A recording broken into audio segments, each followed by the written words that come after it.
আসসালামু আলাইকুম গাইস, আপনারা কেমন আছেন? আমি তো আলহামদুলিল্লাহ ভালো আছি। তো দুপুরে রান্না করব, চলে আসলাম। সকালে ঘুম থেকে উঠে বাসি কাজকাম সেরে নিছি, ঘর ঝাড়ু দিয়ে থাল বাসন ধুয়ে বিছনাদারে উঠিয়ে পরিষ্কার করে তারপর চলে আসলাম পাকের ঘরে। তো আজকে বট রান্না করব, বটের ভিডিও আপনাদেরকে দেওয়া হয়েছে, তারপরও আজকে রান্না করব, ভাবলাম শেয়ার করি। তো আজকে কি রান্না করব সেটাই শেয়ার করব। তো বটটাকে আমি ভিজিয়ে দিলাম, ও ছুটে গেছে অনেকটা, তো অল্প একটু আছে। আর এখানে কিছুটা চবড়ি দিছি বটের সাথে। এটা কোরবানির বট না, কিনা বট। আর চবড়িটা হয়েছে কোরবানির মাংস থেকে কিছুটা চবড়ি রেখেছিলাম, তো সেই চবড়ি দিয়ে বটটা রান্না করব। তো বট রান্না করে খেয়ে নিছি, তো অল্প একটু বট ছিল রেখে দিছি, তো সেটাই রান্না করব আজকে। আর এখানে বড় মাছ রান্না করব, বড় মাছের দো পেঁয়াজা করব। আর এদিকে ডাল বসাইছিলাম, তো ডালটা হয়ে গেছে, এখন বাগার নিয়ে নিব ডালটা। তো আমি ওদিকে বট পরিষ্কার করে ধুয়ে ভালোভাবে নিয়ে আসছি, আর মাছটাকেও পরিষ্কার করে ধুয়ে রেখেছিলাম। তো যাই হোক, সেগুলো রান্না করব আজকে, আর ডাল রান্না করব, বেশি কিছু রান্না করব না। তো মাছটাকে দো পেঁয়াজা করব, পেঁয়াজ দিয়ে একটু ভুনা ভুনা একদম দো পেঁয়াজার মতো করে নিব। আর ডাল বাগার দিব, একটু শুকনো মরিচ দিয়ে দিলাম। ডালের ভিতরে শুকনো মরিচ দিলে কিন্তু খেতে খুবই ভালো লাগে। তো শুকনো মরিচ দিয়ে একটু হালকা করে ভেজে নিলাম। তো এখন পেঁয়াজ কুচি আর রসুন কুচি দিয়ে দিব। তো রসুন কুচি পেঁয়াজ কুচি দিয়ে ডাল পাকার দিয়ে অনেকে শুধু জিরা ফোড়ন দেয় বা সর্ষে ফোড়ন দেয়। তো আমরা পেঁয়াজ রসুন দিয়ে ডালটা খাই, খুবই ভালো লাগে রসুনের ফ্লেভারটা। তো পেঁয়াজটা লাল হয়ে গেছে, মরিচটাও সাথে ভাজা ভাজা হয়ে গেছে। তো এখন ডালটা ঢেলে দিব।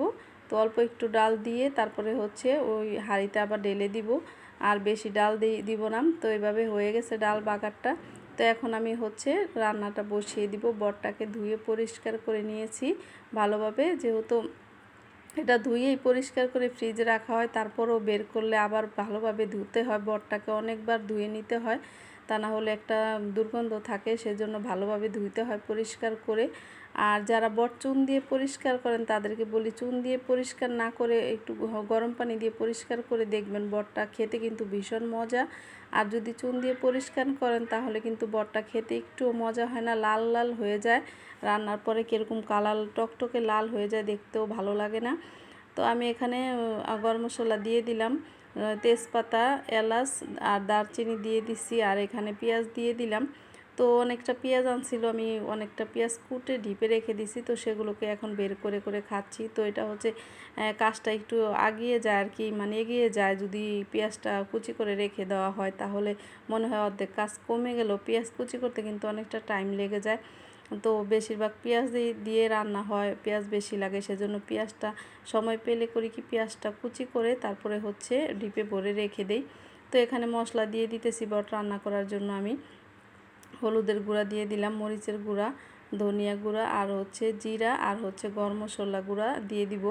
তো লবণ দিয়ে দিলাম। এখন সব কিছু দিয়ে মশলাটাকে ভালোভাবে একটু কষাতে হবে। ভালোভাবে না কষালে যে জিরা আর গরম মশলাটা দিয়ে দিলাম, একটু বেশি করে জিরা গরম মশলা দিতে হবে, কারণ বটের ভিতরে যদি একটু মশলা কম হয় তাহলে কিন্তু বটটা খেতে একদমই মজা হবে না, একটু মজা হবে না। সেজন্য মশলা একটু বেশি বেশি করে দিতে হয়। মাংসের তুলনায় বটে একটু মশলা বেশি দিতে হয়, তা না হলে বট খেতে ভালো লাগে না। আর আজকে আমি বটটা রান্না করব অন্যরকমভাবে। তো সবাই বট রান্না করে, বট শুধু বট দিয়ে ভুনা ভুনা করে, ভাজা ভাজা করে তেলের উপরে। তো আমি আজকে বটটা রান্না করব একদম মাংস যেভাবে রান্না করে সেভাবে, মাংসের মতো করে রান্না করব। এই তো বট আর তেল দিয়ে দিলাম, সাথে তেল দিলে সাথে কিন্তু বটটা খেতে ভালো লাগে, আর তেল ছাড়া বট রান্না করলে কিন্তু ভালো লাগে না। তো খাওয়ার সময় যদি আপনি একটু গরম করে নেন তাহলে কিন্তু গরম গরম ভাতের সাথে বা রুটি পরোটার সাথে বট কিন্তু ভীষণ ভালো লাগে খেতে। তো আমি একটু তেল দিয়ে তারপরে রান্না করতেছি, যাতে বটটা খেতে ভালো লাগে। তো যাই হোক, বটটা দিয়ে দিচ্ছি এখানে, ভালোভাবে একটু কষলে দেখবেন অনেকটা পানি বের হয়েছে। এখন কিন্তু বটের ভিতরে কোনো রকম পানি নেই, অথচ বটটা যখন একটু কষানো হবে তখন দেখবেন বট থেকে কতটা পানি উঠে আসে। তো রান্না কিছুটা বলক আসলেই দেখা যাবে বট থেকে কতটা পানি উঠছে। তো এই তো দেখুন পানি উঠে একদম ভরে গেছে। তো এই পানিটা দিয়ে চুলাটা একটু কমিয়ে দিলে কিন্তু এই পানিটা দিয়েই অল্প করে রান্নাটা হয়ে যাবে পুরোপুরিভাবে, আর তেল বের হয়ে আসবে। তখন কিন্তু দেখতেও কালারটা অনেক ভালো লাগবে, খেতেও কিন্তু বেশি টেস্টি হয়। তো আমি আজকে বটের সাথে আরেকটা জিনিস অ্যাড করব, তো এটা দিয়ে কেউ অবশ্য কখনো মনে হয় খায়নি। তো আমি আজকে ফার্স্টে রান্না করলাম, দেখি কীরকম লাগে।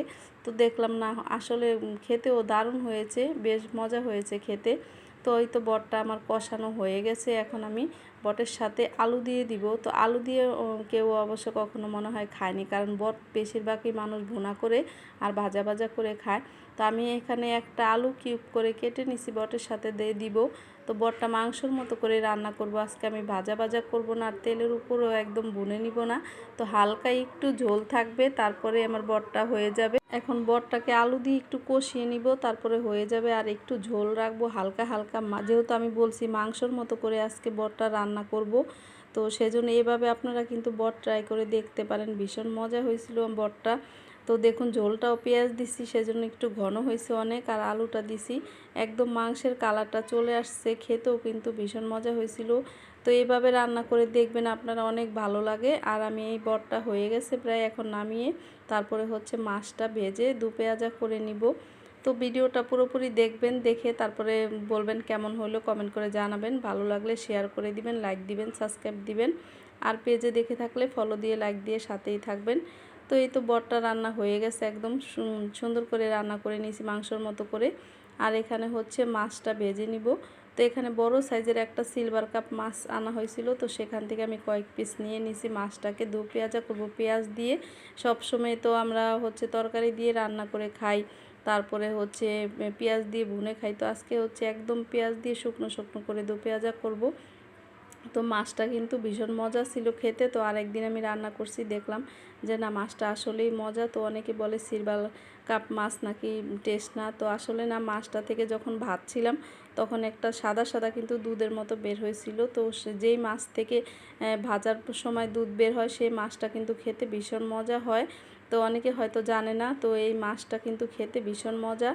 তো যাই হোক, আমি এক পিঠ হয়ে গেছে, উল্টে পাল্টে দিলাম, একটু কড়া করে ভেজে নিচ্ছি, কারণ আমাদের ঘরে মাছটা একটু ভালোভাবে না ভাজলে খেতে চায় না বাচ্চারা। তো একটু কড়া করে ভেজে তারপরে নামিয়ে নিলাম। এখন হচ্ছে মাছটাকে দু পেঁয়াজা করে নিব। এই তো তেল দিয়ে দিলাম আর আমি পেঁয়াজ দিয়ে দিব। এখন পেঁয়াজ কুচি দিয়ে এই তো একটু ভেজে নিলাম। তো ভাজা ভাজা হয়ে গেলে এখানে আমি মশলা দিয়ে দিব, আদা রসুনের পেস্ট দিয়ে দিব, আর তারপরে হচ্ছে হলুদ মরিচের গুঁড়া, ধনিয়া গুঁড়া দিয়ে দিব, আর সামান্য একটু গরম মশলা গুঁড়া দিব, কারণ বড় মাছে একটু গরম মশলা গুঁড়া দিলে, জিরার গুঁড়া দিলে খেতে কিন্তু ভীষণ মজা হয়। তো যাই হোক, আপনারা যেটা দেন দিয়ে দিবেন। তো এইভাবে রান্না করে নিলে বড় মাছ খেতেও কিন্তু অনেক মজা হয়। আর অনেক সময় কিন্তু আমরা দু পেঁয়াজা করি মাছ, অনেকে দু পেঁয়াজা করলেও কিন্তু ভীষণ ভালো হয় খেতে। তো এই তো মাছ আদা রসুনটাকে একটু হালকা করে ভেজে নিলাম।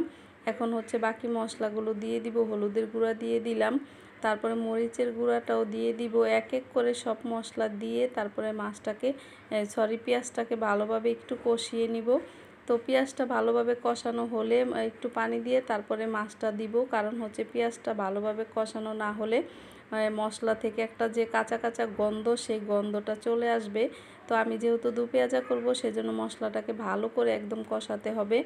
আর যদি সবজি দিয়ে রান্না করি সেক্ষেত্রে হচ্ছে মশলাটা হালকা কষিয়ে সবজি দিয়ে দিলে হয়ে যায়, তো ভালোভাবে রান্না হয়। আর এখানে যেহেতু আমি মশলাটা ভালোভাবে না কষালে গন্ধ আসবে, সেজন্য তো একটু গরম মশলা দিয়ে দিলাম। মাছটা খেতে কিন্তু ভীষণ মজা হবে, কারণ গরম মশলার ফাঁকি মাছের দু পেঁয়াজায় দিলে ভীষণ মজা হয়। তো এখানে আমি এখন মশলাটা দেখুন ভালোভাবে কষানো হয়ে গেছে, একদম তেল উপরে ভেসে আসছে।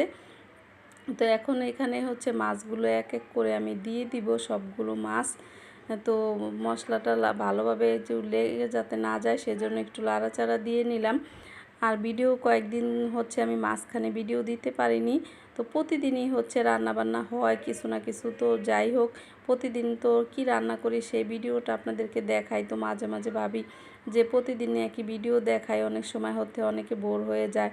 তো কি করব, বোর হলেও দিতে হয় ভিডিও, তারপরেও মাঝে মধ্যে ভিডিও অনেক সময় গ্যাপ যায়। তো যাই হোক, আমি মাছটা দিয়ে দিলাম এখানে। এখন অল্প একটু পরিমাণে পানি দিব, বেশি না, জাস্ট মশলাগুলো যাতে মাছের সাথে গায়ে গায়ে লেগে যায় সেজন্য একটু পানি দিলাম।